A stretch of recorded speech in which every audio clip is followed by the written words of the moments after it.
Wonderful. Thank you so much, David. And thank you everyone for being here. I'm going to make sure I can, advance my slide here. So today, I'm Larissa Gaias. I'm currently at the University of Massachusetts Lowell, but I was previously at the School Mental Health Assessment Research and Training Center at the SMART Center, still affiliated there with at the University of Washington. And that's where a lot of this work has been done. So today I'm going to be talking to you about the Establish, Maintain, and Restore program, which is in a relationship-based Tier 1 strategy for building strong student-teacher relationships. And as you'll hear a little bit, that we're really added an equity component into EMR. So now sometimes we call this EEMR, the Equity Explicit Establish, Maintain, and Restore. And we'll go into exactly, what that means. So today this is just a brief agenda and some of our goals. I'll be going over kind of the importance of student-teacher relationships for both students and teachers,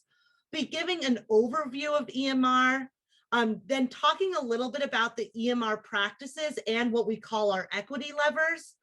I'll be discussing a little bit about EMR implementation, and if we have time, I'll talk about the results of some recent evaluations we've done in EMR, and then I'll conclude, and hopefully we'll have time for some questions for you all. And again, the goal here is to get an understanding of the importance of student-teacher relationships, an understanding of how racial biases can impact our equitable implementation of student-teacher relationships, then to start to provide an overview of EMR strategies for building positive and equitable student-teacher relationships and describing some of the supports to help sustain the implementation of EMR.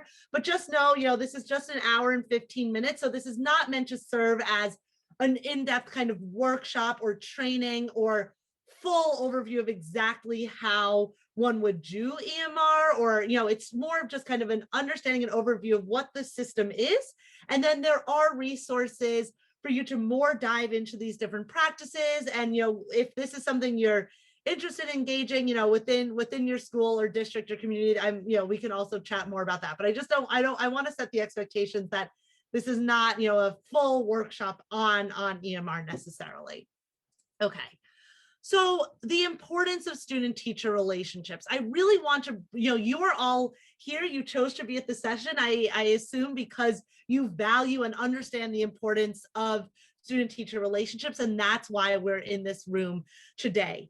Student-teacher relationships are essential for students' well-being at all ages. Decades of research has shown the impact of relationships that students have with their teachers play a significant role, especially during kind of critical developmental periods. So positive student-teacher relationships are characterized by closeness and connection, students feeling like teachers care about them as people, as humans, and that they have high expectations for their success.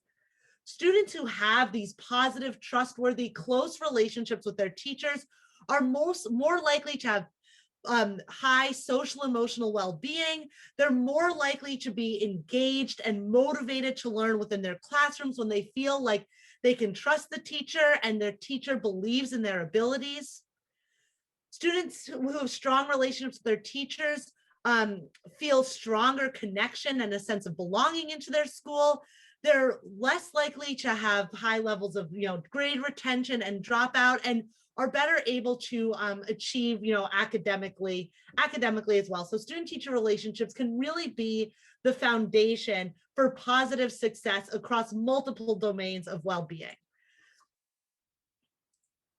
So you can see here in these in these charts, as the number of strong relationships that students have within their schools and within their classrooms, that's related to higher levels of motivation, higher social emotional skills, higher sense of a sense of responsibility. Like, I have a responsibility to these other people who are also in my learning context.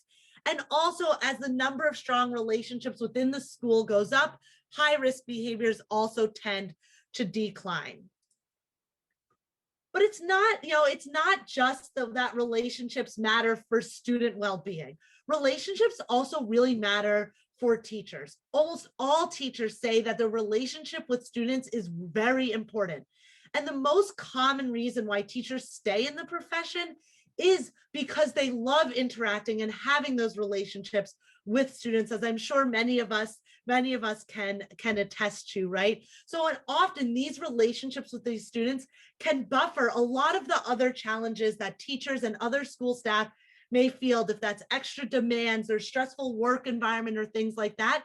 These relationships that teachers have with students can really be the motivational and kind of buffering component for teachers as well.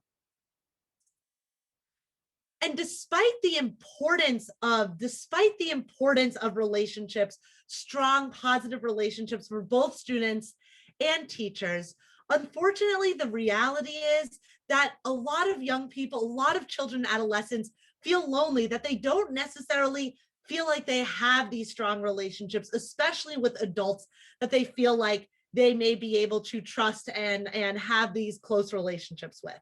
And in addition, teacher attrition is at the highest rate ever, and these rates continue to increase. And these statistics were from before COVID, right? From before a lot of us had to switch to distance learning, to virtual teaching in these virtual learning environments, as well as even if we are in person, all of the regulations, around physical distancing, social distancing, etc. So a lot of these kind of relational challenges we're seeing in schools are actually being exacerbated, as many of us can know and attest to and imagine, are being exacerbated by the current situation with COVID-19.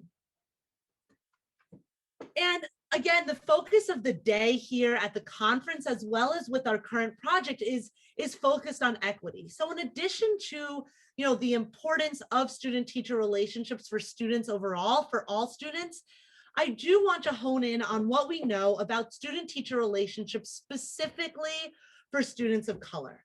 Unfortunately, both students and teachers report that they have weaker relationships with students of color. And this may be driven by a number of reasons. There may be cultural misalignment, both between the home and school context. So maybe there are different expectations for behavior, for engagement, for how just norms and policies may be, between home and school context, maybe sense of, distrust or disenfranchisement for our families of color, and not necessarily having the institutional, capacity or engagement to navigate a lot of the structures within our schools that were kind of built on white middle-class norms within our country, as well as between individual students and teachers, especially the majority of our teacher workforce within the United States remains white, whereas our students are increasingly diverse, holding multiple identities that are not necessarily represented within our staff within schools. So there may just be some cultural misalignment that's really challenging to navigate between, that may erode some of these relationships between students and teachers. And in addition, and we'll talk a lot about racial biases a little bit later, but the biases that we all hold towards and against certain groups of people impact stereotypical beliefs that we have for certain groups of individuals, and these influence our interactions. They influence what expectations we have for certain students, and those differential stereotypes, those differential expectations impact the relationships that we can build with certain groups of students, particularly students who may not hold the same identities that we hold, and we'll talk about that a little bit later. But despite the fact that students of color tend to report lower levels of positive student-teacher relationships, those associations between the impact of those relationships, between relationships and positive outcomes like school belongingness, academic achievement, are actually stronger. So when students of color have positive, warm, trusting relationships with their teachers, they have an even additional bonus of the impact of those relationships on various outcomes. So these relationships may be particularly important for students of color.